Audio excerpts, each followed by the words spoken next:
Rachid Khamis Abdallah escaped from Sudan hours before VOA interviewed him.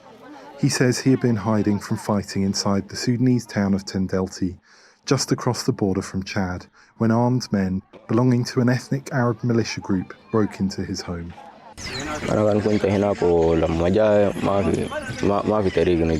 I was in town and I couldn't get away. The terrorists broke into my house and they took me away. They threatened to kill me. They are everywhere in Tendelti.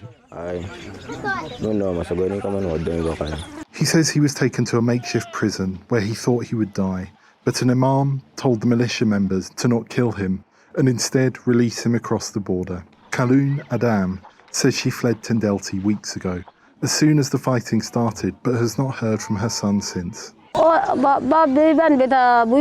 The armed group destroyed everything. Houses and schools were destroyed, and there was no electricity. People ran away. I tried to find my son. We've been searching but didn't find anything.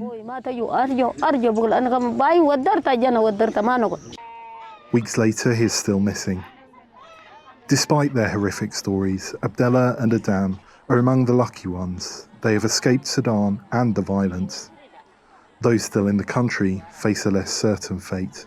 The UN estimates that more than 843,000 have been internally displaced in Sudan, trying to escape fighting between warring sides that show little regard for civilian life. It expects the number of internally displaced people, or IDPs, to grow. The population of Khartoum, which is where a lot of the fighting is happening, was estimated to be around 8 million people. That is the hotspot right now. And a lot of the people who are living in Khartoum are fleeing to neighboring states, such as Jazeera, White Nile, etc. And so that number is only expected to rise.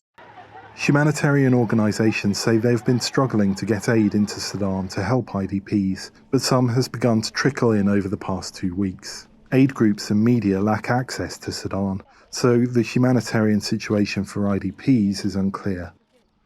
VOA spoke with an IDP whose name we have withheld for her safety, who fled fighting in Khartoum for Port Sudan on the Red Sea coast.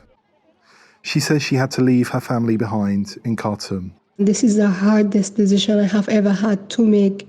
Several reasons forced me to leave them, as my mom is sick and she can't travel for a long distance.